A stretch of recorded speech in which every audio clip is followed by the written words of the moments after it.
संक्रामक बीमारियां जो एक व्यक्ति से दूसरे व्यक्ति में फैलती हैं।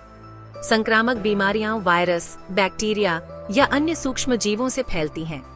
ये बीमारियां खांसी, छींक, हाथ मिलाने या दूषित सतहों के संपर्क से फैल सकती हैं।